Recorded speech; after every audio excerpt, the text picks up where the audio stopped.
In a few days on September 24th, Xiaomi is launching a couple of new phones that include the Xiaomi Mi 9 Pro 5G and a phone under the Mi Mix series. Until now, it was rumored that this Mi Mix series phone would launch as Xiaomi Mi Mix 4, but today Xiaomi officially announced that it is launching the Mi Mix Alpha on September 24th.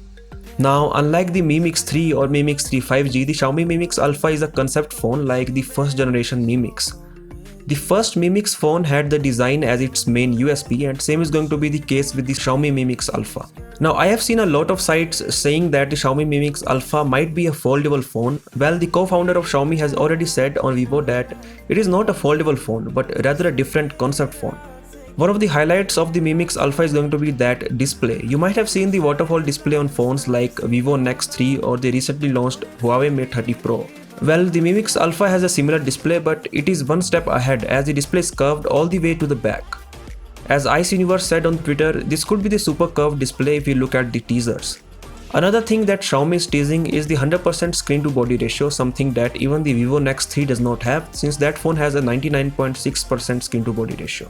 Then there is 5G support, which we are also going to have on the Xiaomi Mi 9 Pro. Well, we don't know anything about the Xiaomi Mi Mix Alpha except for the information that we got via these new teasers. And just 4 days are now left for the official launch, so let's see how the Mi Mix Alpha is going to look like. What do you think of this new trend of super curved displays? Do let me know via the comment section below. I'll catch you in the next one.